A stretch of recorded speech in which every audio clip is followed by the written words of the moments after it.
په بلخ ولایت کې د غوره لوبغاړو پیژندلو په موخه د اته ټیمونو ترمنځ د کرکټ سیالۍ پیل شوې چې 8 ورځې به دوام وکړي.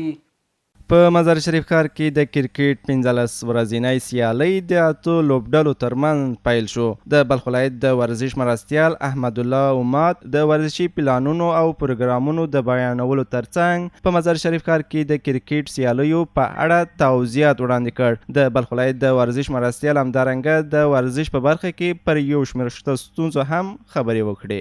او خوشبختانه چې نن افتتاح شو او د اتو لوبډلو ترمنځ او مشکلات د بلخ ولایت د کرکټ یو څه اندازه شته چې هغه د میدان د نشتون له امله او دویم د ډېر لرې ساحه کې میدان دی نو چې زموږ هم انشاءالله ورسره همکار یو او د کچېرې مرکز هم یو څه لږ همکار ورسره وشي د کرکټ د بازیکنانو لپاره د کرکټ او د لوبې د مسابقاتو زمینه برابره کړي.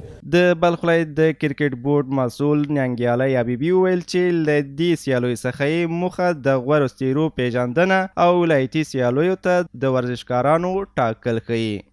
زمونږ اته لوبډلې دي چې د بلخ ښاروالی ده، د دولت آباد ښاروالی ده، د مزار شریف ښاروالی ده، علمان کلب دی، کرکټ کلب دی، خپلواک کرکټ کلب دی.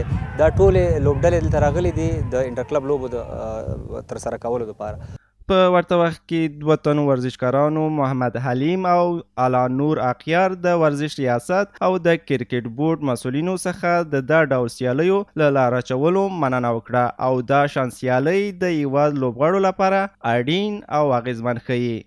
هدف دا ده چې ځوانانو ته د سپورټ په ډګر کې ښې لاسته راوړنې راوړو او هلکان نوي ځوانان وروزو له څو چې ملي ټیم کې د مزار نمایندګي وکړي، د افغانستان نمایندگی وکړي، د آموزون لپاره نمایندگی وکړي.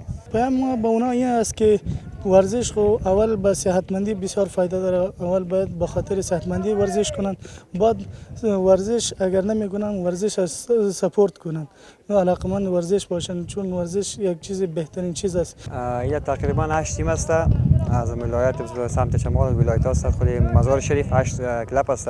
بین خود بازی اول از مزار شوالی که دولت آباد شوالی بین خود مسابقه فعلا مسابقه اول است. ویلو وړ ده چې په دې وروستیو کې د هیواد په کچه د ځوانانو لیوالتیا د کرکټ لوبې سره زیاته شوې.